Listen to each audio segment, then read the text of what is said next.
Si vous n'avez pas été bluffé par le design de l'iPhone 7, vous serez peut-être intéressé par le Honor 8, le nouveau smartphone de la marque de Huawei. Il a un très joli design, une belle coque en verre et surtout il est assez puissant, qui est censé être le flagship de cette rentrée. On a regardé ce qu'il valait.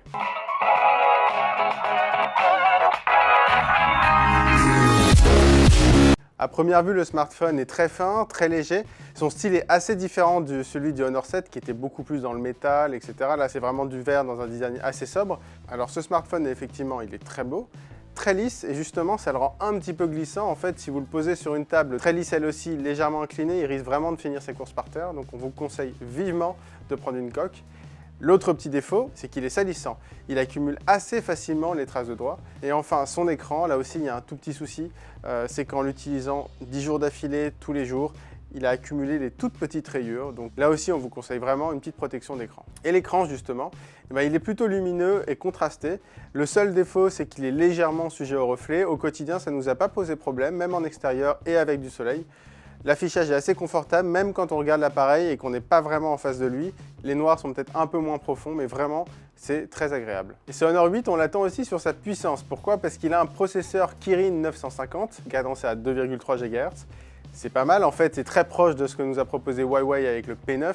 C'était le Kirin 955. Là encore, il a 4 Go de RAM et 32 Go de stockage, donc c'est une configuration franchement musclée. On a fait quelques benchmarks, c'est assez théorique, mais on va parler quand même des résultats. Il obtient un score 20% supérieur à celui du S6, assez proche de celui du P9. Par contre, il se fait quand même assez largement distancé par le Galaxy S7, le HTC 10, le LG G5 et le OnePlus 3. Un autre point commun avec le P9, et c'est loin d'être le dernier, c'est son interface MUI. En fait, c'est l'interface maison de Huawei. Elle est réactive. Esthétiquement, c'est assez proche de ce que propose l'iPhone. Dans l'utilisation aussi, parce qu'en fait, il n'y a pas de tiroir d'application, c'est-à-dire que vous avez toutes les icônes à répartir sur les différents écrans d'accueil. Donc, il va falloir faire des dossiers pour vous y retrouver. D'un point de vue purement logiciel, on a des petites fonctions, par exemple la détection d'applications énergivores, c'est-à-dire qu'il vous suggérera de fermer certaines applications qui sont un petit peu gourmandes en ressources. Et l'optimisation énergétique, elle n'est pas inutile, car le Honor 8, on va le dire franchement, il n'est pas très endurant. On a fait une mesure d'autonomie polyvalente qui a confirmé ça, il a tenu 7h21, c'est dans la moyenne, mais ça laisse pas beaucoup de marge. Par contre, il se recharge très rapidement,